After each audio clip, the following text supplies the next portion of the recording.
अस्सलाम वालेकुम my YouTube family, कैसे हैं आप सब। आई होप सब ठीक ठाक होंगे। जहां रहें खुश रहें, हंसते मुस्कुराते रहें जी। तो इसी दुआ के साथ अपना आज का व्लॉग स्टार्ट करते हैं। व्लॉग मैंने सुबह के वक्त से ही स्टार्ट किया है। बच्चे स्कूल जाने के लिए रेडी हो रहे हैं और बच्चों को लंच बॉक्स में आज फ्रेंच टोस्ट बना के दे रही हूँ। हमने अपने ब्रेकफास्ट के लिए भी फ्रेंच टोस्ट ही बनाए थे, यानी हमने भी चाय के साथ फ्रेंच टोस्ट ही लिए थे सुबह के वक्त।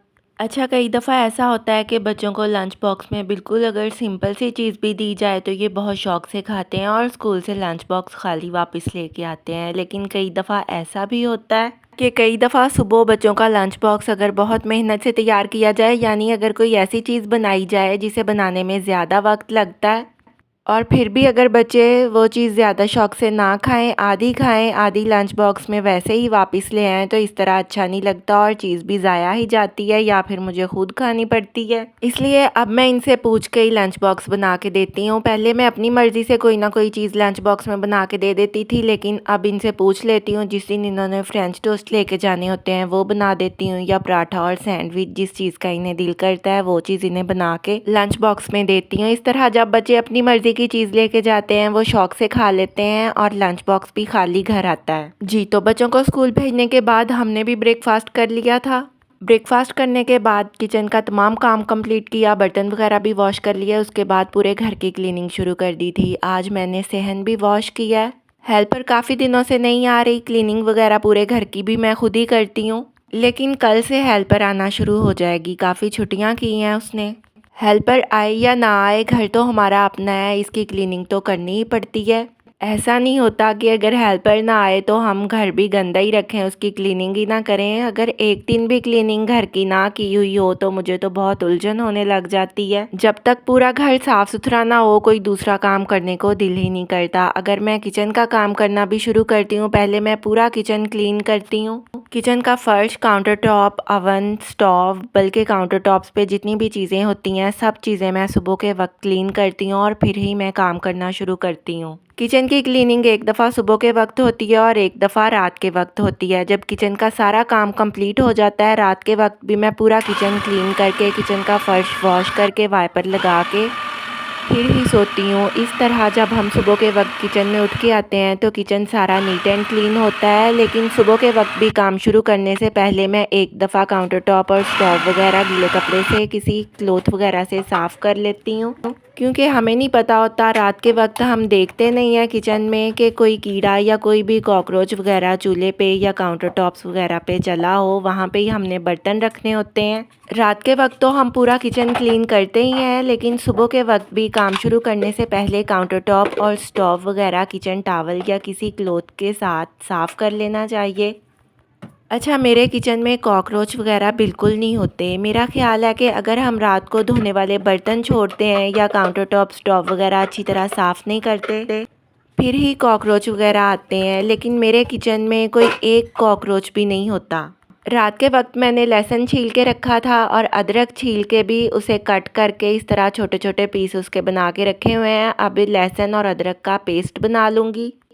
पहले मैं लहसुन और अदरक को मिक्स करके इनका इकट्ठा ही पेस्ट बना लेती हूँ, लेकिन इस दफ़ा मैंने लहसुन का अलग से पेस्ट बनाया है और अदरक को अलग से चॉप किया है। चॉपर में ही इनका पेस्ट बना लिया है। अच्छा, लहसुन को मैंने ज़्यादा चॉप किया है इसलिए वो बिल्कुल स्मूथ सा पेस्ट बन गया है, लेकिन अदरक को ज़रा दरदरा सा रखा है, बिल्कुल इसका स्मूथ पेस्ट नहीं बनाया। पहले मैं जो ग्राइंडर होता है उसमें लहसुन अदरक का पेस्ट बना लेती थी, थोड़ा सा ऑयल शामिल करके पेस्ट तैयार कर लेती थी, लेकिन इस दफ़ा मैंने चॉपर में बनाया है। चॉपर में भी बिल्कुल स्मूथ सा पेस्ट तैयार हो गया है।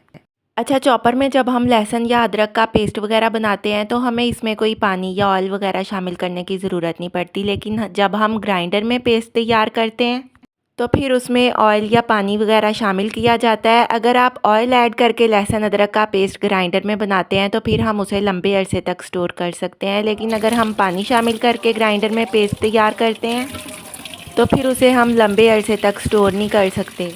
अच्छा, मैंने लहसुन अदरक और सब्ज़ मिर्च का पेस्ट तैयार करके उसे फ्रीज़ किए बगैर 3 महीने तक स्टोर करने का तरीका अपनी एक वीडियो में शेयर किया हुआ है। उसका लिंक डिस्क्रिप्शन में मौजूद है, वो भी ज़रूर देखिएगा।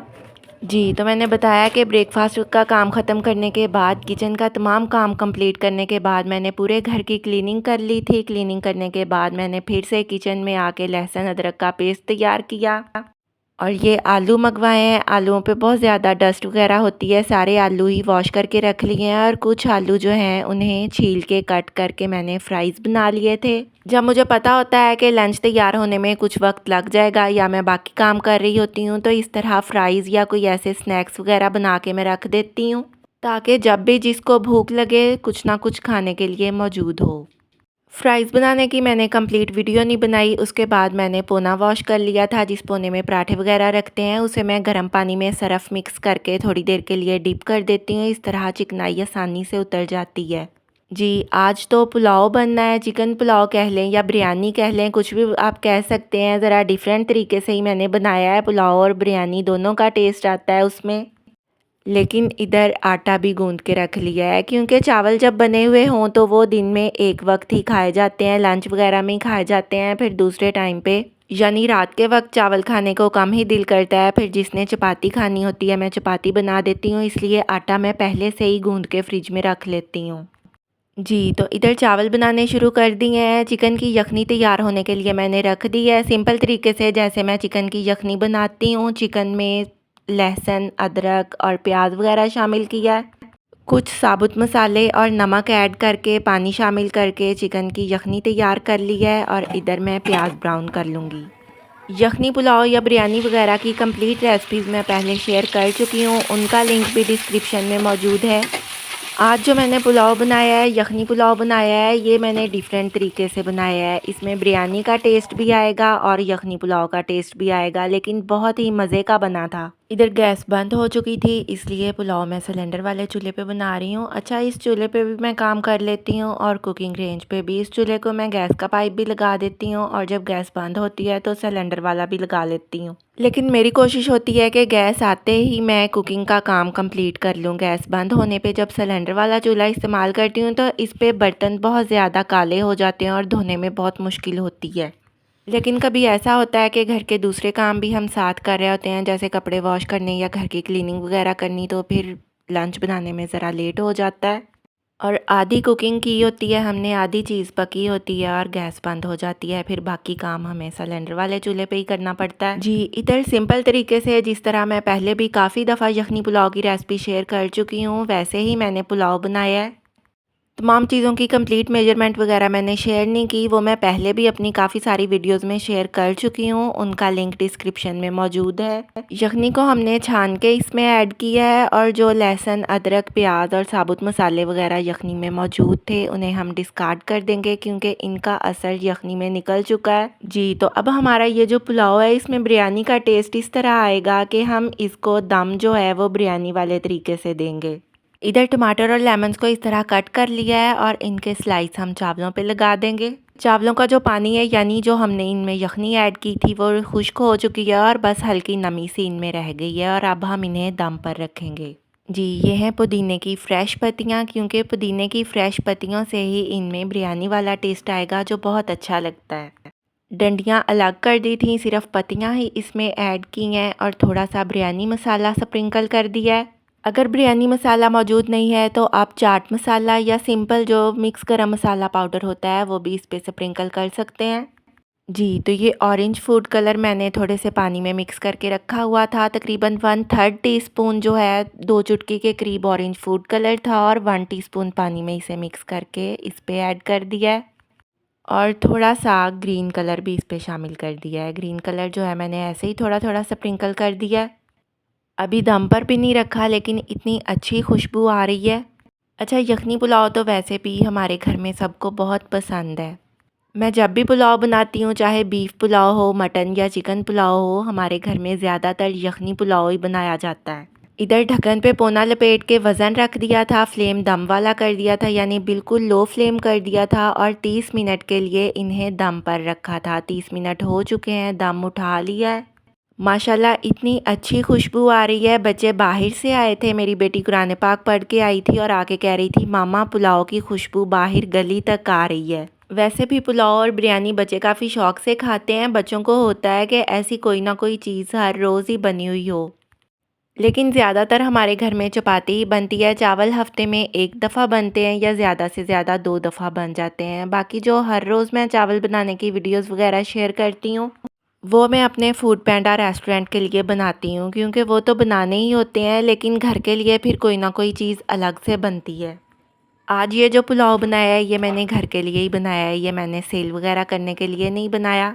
पुलाव बनाने के बाद सबने खाना खाया और लंच वाले बर्तन वगैरह वॉश किए। उसके बाद मैं अब शाम के वक्त किचन में आई हूँ। इधर शामियाँ बनाने के लिए चना दाल और चिकन तैयार करके रखा हुआ था, टेंडर करके रखा हुआ था। इसमें सब्ज़ धनिया और सब्ज़ मिर्चें ऐड करके इन्हें चॉप कर लिया है। नमक, सुर्ख मिर्च और साबुत मसाले तो मैं कुकर में ही ऐड कर देती हूँ, क्योंकि चिकन और चना दाल को कुकर में टेंडर करती हूँ। सब्ज़ धनिया और सब्ज़ मिर्चें चॉप करते वक्त ऐड करती हूँ और चॉप करने के बाद मिक्स गरम मसाला पाउडर, ज़ीरा पाउडर, थोड़ी सी काली मिर्च और कुटा हुआ खुश्क धनिया शामिल कर देती हूँ।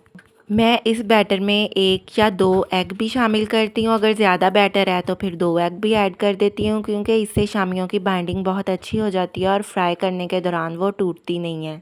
तमाम मसालों को चना दाल और चिकन के इस बैटर में अच्छी तरह मिक्स कर लेंगे, ताकि ये यकजान हो जाएं और बिल्कुल स्मूथ हो जाएं। शामी कबाब वगैरह हर वक्त ही मेरे फ्रीज़र में मौजूद होते हैं। जब मुझे लगता है कि शामी कबाब कम रह रहे हैं, तो फिर मैं उसी दिन दोबारा से बना के फ्रीज़ कर लेती हूँ। आज का व्लॉग कैसा लगा कमेंट्स में ज़रूर बताइएगा। चैनल को प्लीज़ सब्सक्राइब ज़रूर कर दिया करें, और वीडियो अगर थोड़ी सी भी अच्छी लगे तो लाइक और शेयर भी कर दिया करें। दुआ में याद रखिएगा। अल्लाह हाफिज़।